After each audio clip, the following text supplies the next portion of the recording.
Motorcycle चोरी करणाऱ्या टोळीतील 3 सराईत गुन्हेगार व एक विधी संघर्षित बालक यांच्या ताब्यातून एकूण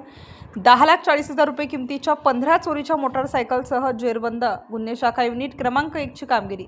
गुन्हे शाखा युनिट क्रमांक 1 कडील अधिकारी व अंमलदार असे सरकारवाडा पोलीस ठाणेकडील गुन्ह्याचा समांतर तपास करीत असताना पोलीस अधिकाऱ्यांना मिळालेल्या गुप्त बातमीदारामार्फत सदर आरोपी हे चोरीची होंडा कंपनीची काळ्या रंगाची युनिकॉर्न मोटारसायकलवर बसून निलगिरी बाग, छत्रपती संभाजीनगर रोड, पंचवटी, नाशिक परिसरात येणार असल्याची खात्रीशीर बातमी मिळताच सदरची बातमी गुन्हे शाखा युनिट 1 च्या पथकाने निलगिरी बाग, छत्रपती संभाजीनगर रोड, पंचवटी, नाशिक येथे सापळा लावून सत्यम उर्फ देवा मिलिंद गरुड व 21 वर्ष, साहिल आझाद शेख व 21 वर्ष यांना ताब्यात घेऊन त्यांच्या ताब्यातून 60,000 रुपये किमतीची चोरीची काळ्या रंगाची युनिकॉर्न मोटारसायकल ताब्यात घेतली। तसेच विधी संघर्षित बालक व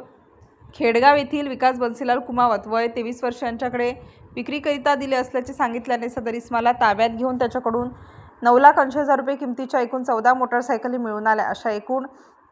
10,40,000 रुपये किमतीच्या 15 मोटारसायकली मिळून आल्या। सदरची कामगिरी गुन्हे शाखा युनिट क्रमांक 1 नाशिक शहरकडील वरिष्ठ पोलीस निरीक्षक श्री मधुकर कट, सहाय्यक पोलीस निरीक्षक हिरामण भोये, पोलीस उपनिरीक्षक चेतन श्रीवंत, पोलीस उपनिरीक्षक सुदाम सांगळे,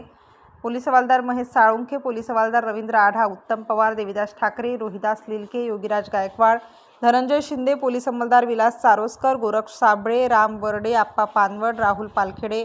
नितीन जगताप, जगेश्वर बोरसे, महाराष्ट्र पोलीस हवालदार शर्मिला कोकणी,